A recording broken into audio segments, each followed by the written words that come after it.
What comics have you been enjoying lately?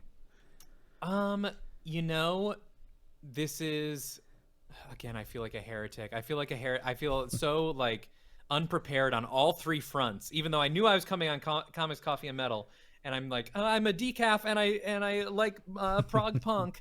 Um, and similarly with comics, despite me writing a shit ton of comics this year, I've sort of taken a step back from reading comics this year a little bit because I haven't been reading anything else the last couple of years. I've spent like the last few years like reading like everything that comes out. And so I want to really have like a cool indie answer for you of like, check out this thing from like Aftershock or Mad Cave or like all the amazing Yeah. indie publishers out there. But to be honest, I've fallen off and I've just been reading a bunch of fucking X-Men. Uh, but You you know, know what? to be honest, the all the awesome guests I've had on here, so many awesome independent books have been mentioned. So having someone come on and say, "I just been reading X-Men," like that's fine. Like Let's talk X-Men for a that's minute. that's Then that's going let's against the wave that's been happening here. So You have so many cool guests on here, some of which I know, and some of which make some of the coolest fucking comics. And I'm so envious of so many people you've had on here. Um, and I wish I was at New York Comic Con this weekend and picking up a lot of those books.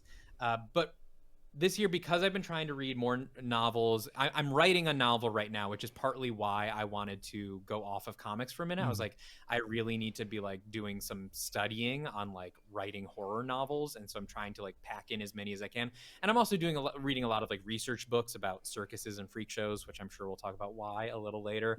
But comics wise, the X-Men, obviously I love Jonathan Hickman's. Everything that's happened in the Krakoa era has been great. I mean, not everything. I'm not going to call out any specific titles, but there have been a couple, just one or two like kind of weak spots, but mostly the Krakoan era of X-Men I think has been phenomenal. I think it's the best the books have maybe ever been. But really what I've been doing this year is like kind of deep diving on a lot of stuff I missed, particularly in the 80s, because what is your X-Men level? Like how would um, you rate your X-Men Pokédex? it is definitely not up to date. Sure. I got into X-Men in the earlier '90s, like 90% of people between the ages of 35 and 45. Hmm. And I followed up until I want to say like 98, 99, and then I took a like a Around where 10-year. probably 99% of those people dropped off. Yeah, I took like a 10-year break from like comics and drawing and stuff like that, and I kind of got back in with the Whedon Astonishing because I heard it was so good. Sure. Yeah. And then I kind of jumped in a bit with some of the early 2010 stuff. Hmm. And then when my daughter was born in 2016, I fell off comics big time because I still Yeah. not I wasn't going to my shop because I became a work from home, stay at home dad, and the day job I would go to was in Chicago, and I live like 40 miles away from Chicago, and my comic shop was there too. So I'm like, I'm not going there anymore, so I can't, I'm not getting my books. But Hmm. but I try to see, I know enough people who love these books, especially the Hmm. Krakoa era of X-Men, that one, I know I need to get into it. I've been uh this for the holidays this year. I'm probably gonna ask Santa for a Marvel Hmm. Unlimited Ooh, subscription, good call. so Yeah. I can catch up on that because it's been going on for a couple years now, so I can Yeah. read There's a lot to catch up on. all the stuff there and catch up on that because I hear it's so good. But I hear enough about what's happening, so I'm kind of like, Yeah. I know the resurrection stuff. I know, Hmm. the funny kind of wink wink Scott Jean Logan thing. The thruple. Yeah. I don't know how explicit they've made it. I'm sure it's just still very just kind of like, well, I mean, we haven't seen them all like fucking each other, but not that you would, but it's yeah. been heavily implied enough that I think we can assume it's happening off panel. Um, Um, and I've seen enough with the just bits here and there and all that. So it definitely seems interesting. So I'm kind of just like passively aware of most of it, I want to say. So Well, that's kind of how I felt about the X-Men in general. I feel like I spent my entire life trying to get into the X-Men and not really succeeding until this year.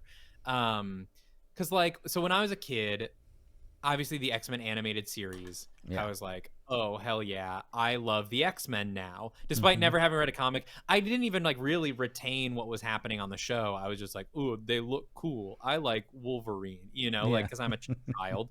Um and then my family used to vacation at this place that had an X-Men Children of the Atom arcade game. Oh, So like I okay. mostly knew them from like playing Children of the Atom, where Iceman was my favorite. Iceman has always been my favorite X-Man. I'm like when I was playing X-Men with my friends, I would have Iceman's powers, but I didn't read anything. And so then I get into high school and I get into comics for the first time, and I read the Ultimate X-Men because I was in high school right as Mm-hmm, the mm-hmm. Ultimate line was going on, and the X-Men themselves seemed so intimidating because I mean, everything about comics seemed intimidating. I was like, Yeah. what do you mean it's been happening since the 60s? I don't That's so much Yeah. longer than I've been alive. So Ultimate X-Men was like, oh, shoo-in. I can just buy like 6 trades at the bookstore and I'm Yeah. And you're fine. caught up. But I wanted to get into the mainstream X-Men. And I remember being in high school and seeing on Amazon.com, you could buy a CD-ROM with every issue of Uncanny X-Men. I Do you have remember some of this? those CD-ROMs. Yes, sir. Yes. And it was like $20. And I was like, oh my God. Every issue of X-Men from Lee and Kirby until now. The thing is, what was weird about this disc is it was only Uncanny X-Men, Yeah. meaning you'd Yeah. be getting like, if you got to Uh, the crossover events, yeah. you'd be getting Yeah. like Exactly. you're totally lost. Yeah. But so I get the CD-ROM and I'm like, finally, I'm going to read every issue of X-Men. And it's like, no, I'm not. I'm absolutely not. So I get it and I'm like, oh shit, there's like 600 issues here. Where do I start? And so I start at the beginning and I read like, the Lee and Kirby stuff. And I'm like, okay, cool. When does Wolverine get here? Or like when does like the stuff I know start to happen? I know the Juggernaut. Yeah. I know everyone on this team.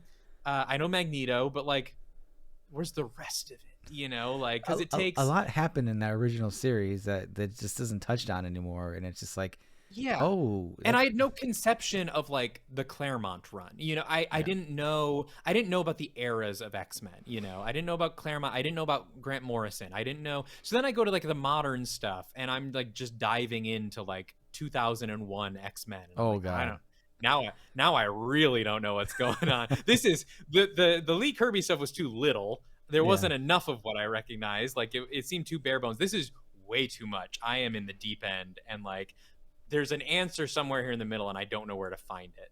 And so I just sort of let it be a mystery for a while. And then at one point I understood, oh, the Claremont run. Okay, I'll read that. And I got like 10 years in, I don't know about 10. I got maybe 7 or 8 years into the Claremont run, and then other things distracted me. And so I had a better idea now, but I still didn't really have my head around everything. I hadn't read anything in the 90s, and yeah, it just seemed like there was always more that I couldn't figure out. And so I tried just diving in with where I was, which I think happened to be around Inhumans versus X-Men, mm-hmm. which is one of the worst. I mean, if you've had podcast guests on that have ever worked on it, no offense, but it's not my favorite. And so it really wasn't until Jonathan Hickman where I was like, okay, here's like a jumping on point where I'm mostly on board. I still don't know what this Excalibur stuff is. What the fuck is Otherworld? There's a lot of people here. I don't know Yeah, what's happening. I still haven't read like Inferno at this point. I'm still pretty lost. And it wasn't until this year, I'm sure there's another podcast called Cerebro that like Connor Goldsmith hosts, that sort of like takes different characters and he really does a good job of like summarizing the publication history in a way that finally I started segmenting things in my head. I was like, oh, these are the key moments. Oh, this is who this is. and like piecing, suddenly pieces starting falling into place. And so this year I've been going back and reading like the big X-Men arcs, like Inferno and Fall of the Mutants, and Mutant Massacre, and the Morrison run on New X-Men, and like being freed from like feeling like, oh, I have to read every issue between 1963 and now, to like, oh no, you can get the wide strokes by like following these major arcs. I'm like, oh, finally.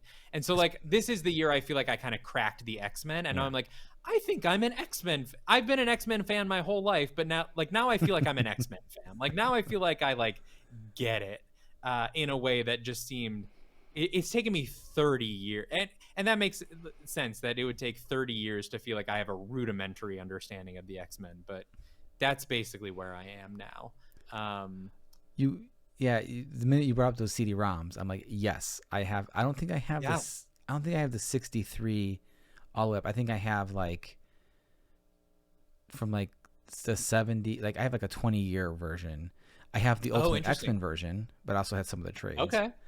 And I feel like I want to get up and dig them out because I think they're in a bin.